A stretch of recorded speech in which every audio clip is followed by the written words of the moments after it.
Okay, so we are to Unit 4, Lesson 2, and this lesson talks about patterns and linear functions.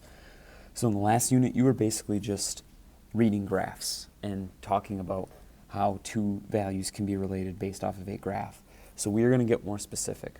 What you were looking at before were relations, and relations can really have patterns to them, or they can have no rhyme or reason to them at all. So linear functions follow a certain type of pattern, and we are going to identify those and represent them in this lesson. So hopefully you went through the vocabulary using those flashcards and you have a general idea of independent associated with X, dependent associated with Y, input associated with X, output associated with Y. So those are the values that we use with a function. So knowing the difference between those is going to be important. So I'm going to jump right into representing a certain type of relationship using words, a table, and a graph. So in this diagram below, it shows the relationship between the number of triangles and the perimeter of the figure they form. So we're going to use this using a table, words, an equation, and a graph. So 4 different representations. So what I'm going to jump to right now, I think doing the table is the easiest thing for me to do right now, and I already filled in the number of triangles. So all we have to do is record the perimeter in this table. So with one triangle, that first triangle has a perimeter of 10. Okay? The second triangle has a perimeter of 14. The third triangle has a perimeter of 18. And then the last triangle has a perimeter of 22.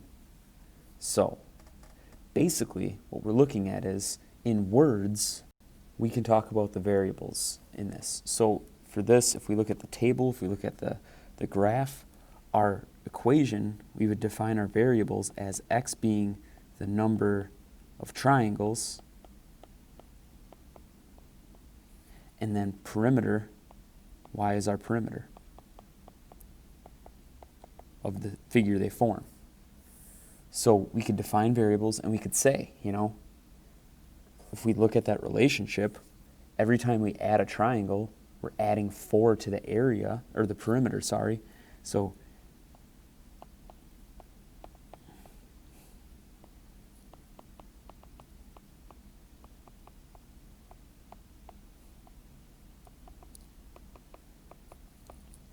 those are some things that we can use to help us describe this later on, all right? So, like I said, I think the easiest thing to do is to fill out that table, because that pattern, I think, is easiest to show from that table. And then those values, those ordered pairs as points, I can graph them using the graph to the right here, 1, 10, and I'll have to estimate, that's okay. 2, 14, 3, 18, 4, 22, and then 5. It's, I guess we don't have a value for 5. But if we look at that, the reason we call this a linear function is if I graph this and I connected the dots, which I'm not going to do, but if I connected the dots, I would have a line. So the biggest feature of a linear function, the biggest characteristic, is that a linear function has what we call a constant rate of change. So in this example, a constant rate of change means every time I increase my inputs by 1, my X values by 1, I increase my outputs, my Y values, by 4. It has a constant rate of change. I'm always adding 4 to increase my outputs. It works the same way in the reverse direction if I always subtracted 4. So linear functions increase or decrease by a constant rate. Okay? So what we would talk about with this equation, this is the tricky part. So what we think about how to relate these is the perimeter is our output, is our dependent variable. The perimeter depends on the number of triangles. So the pattern that I see here is that the perimeter is always the number of triangles, X, times 4 plus 6. Because if you think about it, 1 times 4 is 4, plus 6 is 10. 2 times 4 is 8, plus 6 is 14. So that part right there, we're going to get some practice with this of writing the rule, but the main thing is that you always think of having a starting value, and you have what's called, this is a rate, all right? This is a constant rate of change. So we're going to show, I can keep that there in case you wanted to write that down.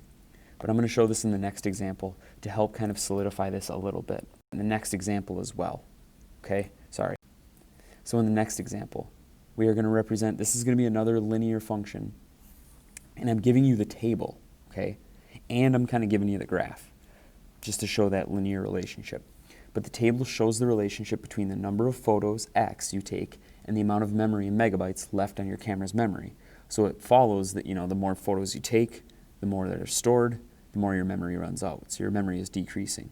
So you ask yourself, is this relationship a linear function? And describe it using words, an equation, and a graph. So I kind of gave you the graph already to show you that.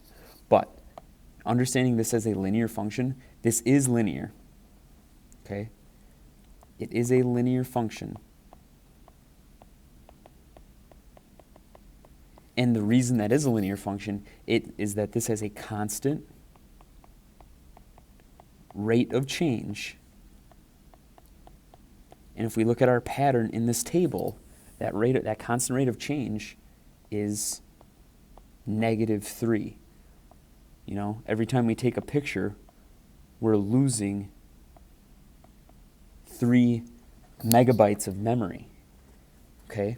So if I was going to describe this in words, I'm going to get a little more specific. But we know x, we know y. Those variables are already defined for us. To describe this, I would say we start with 512 megabytes of data and lose 3 every time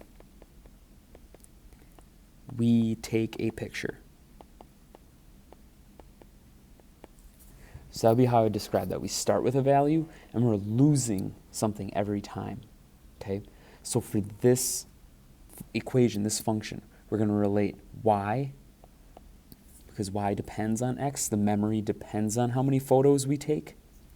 So the way I would describe that is we start with 512 megabytes and we're losing 3 megabytes for every photo we take. So we're losing 3 megabytes for x photos we take.